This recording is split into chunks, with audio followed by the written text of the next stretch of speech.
আসসালামু আলাইকুম। তুবাস মম কিচেনে সবাইকে স্বাগতম। আজকে আপনাদের সাথে শেয়ার করব মাওয়া ঘাটের ইলিশ ভাজা রেসিপি। মাওয়া ঘাটের ইলিশের রেসিপিটা সবার অনেক বেশি পছন্দের, তো এটা আপনারা কিভাবে বাসায় তৈরি করতে পারবেন সেটাই আজকে আপনাদের সাথে শেয়ার করতে যাচ্ছি।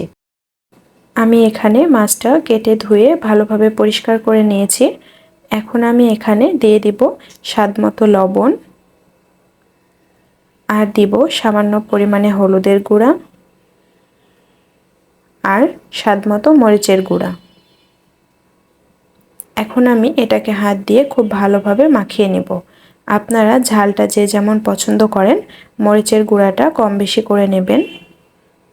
এটা আমার এখন মাখানো হয়ে গেছে। এখন আমি চুলায় একটি প্যান বসিয়ে দিয়ে দিচ্ছি পর্যাপ্ত পরিমাণে তেল। তেলটা হালকা গরম হলে মাছগুলো দিয়ে দিচ্ছি। মাছগুলো একটা একটা করে দিয়ে এক পাশটা অল্প কিছুক্ষণ ভেজে নেওয়ার পর আমি অপর পাশটা উল্টিয়ে দিচ্ছি।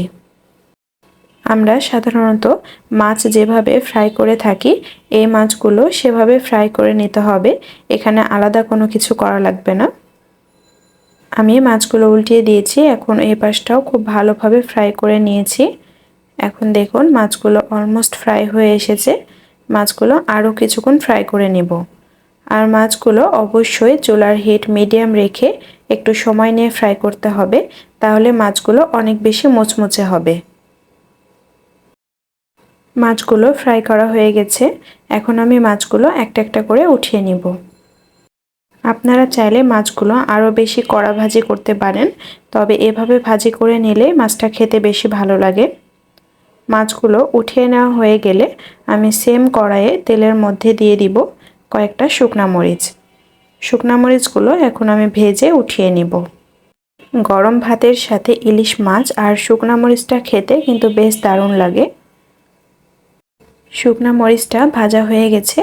এখন আমি উঠিয়ে নিয়ে আবারও এই তেলের মধ্যে দিয়ে দিচ্ছি 1 কাপ পরিমাণ পেঁয়াজ কুচি আর কিছু কাঁচা মরিচ। এখন এগুলোকে খুব ভালোভাবে লাল করে ভেজে নেব। এখন এখানে দিয়ে দিব স্বাদমতো লবণ।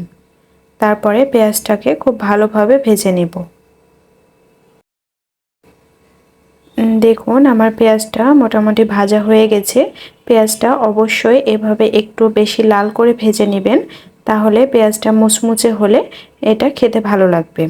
এখন আমি এখানে ভেজে রাখা মাছগুলো দিয়ে দিব।